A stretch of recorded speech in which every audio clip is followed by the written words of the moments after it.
এটা ওসিপি চলছে, ওসিপি চলুক, এতে আমাদের আপত্তি নেই, কিন্তু যারা এগুলো চালায় তারা নিজের অর্থ উপার্জন করতে গিয়ে আশেপাশে যে গ্রাম আছে সেই গ্রামের সেফটি সিকিউরিটি সেদিকে তাদের একদম নজর নেই। এই ধরনের প্রজেক্টে যখন ডিপিআর তৈরি করা হয় তখন যারা এই ডিপিআর তৈরি করে এটা উচিত যে আশেপাশে গ্রামের অবস্থা কি আছে, এখানে ব্লাস্টিং হলে পার্শ্ববর্তী গ্রামে কি কি ক্ষতি হতে পারে, তাদেরকে কিভাবে ক্ষতিপূরণ দেওয়া যাবে, সবটাই ডিপিআর এ রাখা উচিত। কিন্তু যারা এই ডিপিআর তৈরি করে তারা শুধুমাত্র যেখানে তারা কয়লা তুলবে সেখানকার যে যা যা ব্যাপার আছে সেটা নিয়ে ডিপিআর তৈরি করে দেয়, পাশে যে গ্রামে কি ক্ষতি হতে পারে সেটা তারা আগে থেকে চিন্তা ভাবনা করে না। আর এখানে শুনছি প্রচুর গরিব মানুষের ঘর দেখলাম ভেঙে গেছে, নিজের জমিতে লোকের ঘর আছে, কোনোভাবে কষ্ট করে ধার দেনা করে একটা মাটির ঘর করেছে, সেটাও ফাটল। বলতে গেলে যারা আন্দোলন করছে তাদের নামে কেস দিয়ে দেওয়া হচ্ছে, পুলিশকে দিয়ে এদের মুখ বন্ধ করার চেষ্টা করা হচ্ছে।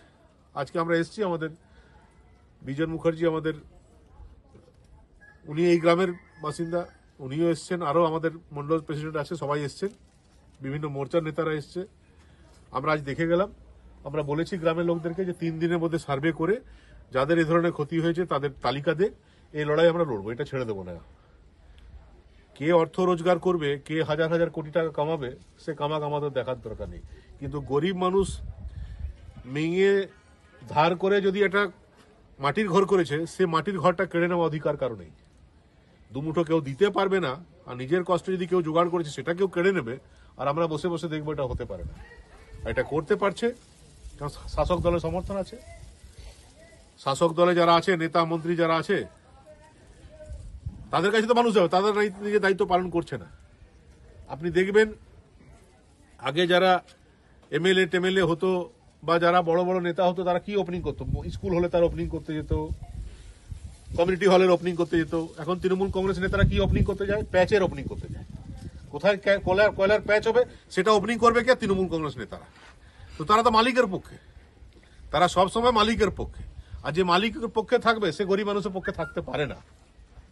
একটা লোক দুদিকে থাকতে পারে না, একটা রাস্তা বেছে দেয়। ভোটের সময় গরিব লোকদের পক্ষে, ভোটের সময় মাটি পায়ে পাঁক লেগে থাকলেও সেটা মুছে পরে প্রণাম করবে, যে মাসি আমাকে প্রণাম করতে দাও, পিসমশাই আমাকে আশীর্বাদ দাও, কারণ তখন ভোটের দরকার। আর যেই ভোট পেরিয়ে গেল, যেই ভোটে সব জিতে গেল, তারপর মাসিকেও ভুলে যাবে, পিসিকে ভুলে যাবে, তারপর গরিব লোকের গায়ের গন্ধ তাদের ভালো লাগবে না, তখন মাসি পিসি সব খারাপ হয়ে যাবে। ওই যে প্যাচের মালিকরা তারা ডাকবে, তাদের ওই প্যাচ ওপেনিং করতে যাবে, ওপেনিং করুক, আমাদের আপত্তি নেই, কিন্তু এই গরিব মানুষদের হক তারা কেড়ে নেবে কেন? আমরা এটা ছেড়ে দেবো না। আমরা সবাই মিলে, গ্রামের আমাদের ছেলেরা যারা আছে, আমাদের দলের যারা নেতৃবৃন্দ আছে, সবাই মিলে এই শেষ দেখে আমরা বলছি। দাদা, অন্যদিকে কয়লা খনিতে যে বিস্ফোরণের ফলে যে এখানে বাড়িঘর ভেঙেছে বা ফাটল ধরেছে, শুধু বাড়িঘর নয়, পাশে একটা স্কুল রয়েছে, বড় স্কুল, সেটাও প্রভাবিত হয়েছে। কি স্কুল প্রভাবিত হয়েছে? তো দরকার নেই, তো এখানে পড়াশোনা করা তো দরকার নেই, পশ্চিমবঙ্গে পড়াশোনা করা তো দরকার নেই। ওই নেতা মন্ত্রী, ওদের তো ছেলেমেয়েরা পড়ে না এখানে, যে যারা বড় বড় লোক তাদের ছেলে মেয়েরা দেখবেন কলকাতায় পড়ছে, দার্জিলিং এ পড়ছে, অন্য রাজ্যে পাঠিয়ে দিয়েছে, কেউ বিদেশে পড়ছে, তাদের তো ছেলে মেয়েদের কোনো ক্ষতি নেই। গরিব মানুষের ছেলে মেয়েদের ক্ষতি তো বুঝুক গা। গরিব মানুষদের কাছে আবার আসবে, এই দেখুন 6 মাস পরেই আবার আসা শুরু করবে, আরো 6 মাস দেন, 6 মাস পর দেখবেন এদের ঘরের আশেপাশে কিভাবে ঘুরবে দেখবেন। 5 বছর যাদের পাত্তা ছিল না, বিপদের সময় যাদের পাত্তা নেই, তারা এখন আবার আসা শুরু করবে, কারণ আবার ভোট আসছে যেহেতু। দাদা, এই সমস্যাটা আজকে নয়, বেশ কয়েকদিন ধরেই চলে আসছে। সব থেকে বড় বিষয় হচ্ছে যে কালকে বিধায়ক এসেছে এতদিন পর। না, দেখুন, বিধায়ক আসুন, এতে আমাদের আপত্তি নেই, বিধায়ক আসুন, সাংসদ আসুন, সাংসদ তো একজন আছেন, সবাই আসুন, আমাদের আপত্তি নেই। মূল বিষয় হলো যে কাদের পক্ষে আপনারা আসছেন, এই গরিব মানুষদের পক্ষে লড়াই করার জন্য আসছেন, না প্যাচের মালিকরা আপনাদেরকে পাঠিয়েছে যে গিয়ে একটু ব্যাপারটা সামলে দিন, না ইসিএল এর জিএম সিএমডি তারা পাঠিয়েছে যে ব্যাপারটা একটু দেখে নিন।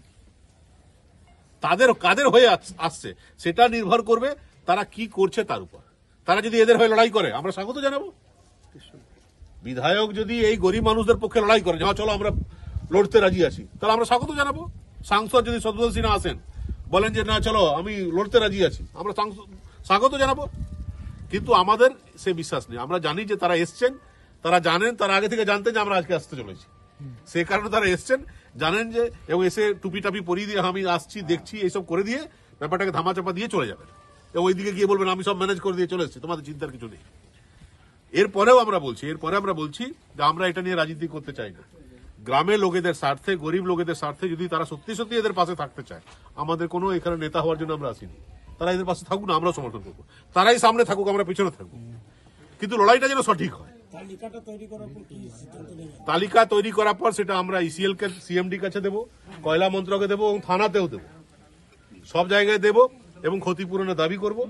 এবং ক্ষতিপূরণ 6 মাস পর বললে হবে না, ক্ষতিপূরণের একটা নির্দিষ্ট সময়ের মধ্যে ক্ষতিপূরণ দিতে হবে। যদি না দেয়